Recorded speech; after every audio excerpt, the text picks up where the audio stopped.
Hello' everyone, welcome 10 minute blog. সকলোকে ইংৰাজী নৱবৰ্ষৰ হিয়াভৰা শুভেচ্ছা জনাইছোঁ। সকলোৰে যেন আহিবলগীয়া দিনবোৰ ভাল হওক। এয়া আকাশ আহিছিলে মোৰ ঘৰলৈ, মানে ঘৰত নাই সোমোৱাহি মোক ফোন কৰিছে ৰাতিপুৱাই ইফালে কুঁৱলীও পৰি আছিলে।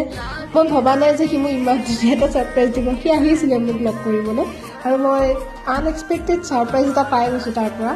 সঁচাকৈ বহুত বেছি ভাল লাগিলে। প্ৰথম দিনটোতে সি মোক লগ কৰিব আহিছে আৰু আকাশ মানে আপোনালোকে হয়তো মোৰ আগৰ মিনি ব্লগবোৰ যদি চাইছে তেতিয়াহ'লে চিনি পাইছে তাক। আৰু এয়া পিছফালে আমি এটা সৰুকৈ আমাৰ মনে মিলা মানুহখিনিয়ে আপোন মানুহখিনিৰ সৈতে এটা খানা খাইছিলোঁ। একদম মানে পটককৈ এই খানাটো আয়োজন কৰা হ'ল। আমি দুয়ো গৈছিলোঁ আকৌ ঘৰলৈ চুঙা আনিবলৈ। চুঙা পিঠা দি পঠাইছে মামাহঁতৰ ঘৰৰ পৰা, যিহেতু তেওঁলোকে শালি খেতি কৰে আৰু আমাৰ ঘৰলৈ তেনেকৈ পিঠা ধুনীয়াকৈ বনাই পেলাই মামীহঁতে মৰমতে দি পঠায়। আৰু ভালেই হ'ল, সেইদিনা দিলে আমি ধুনীয়াকৈ খানাতে সকলোৱে মিলি পেলাই খাব পাৰিলোঁ।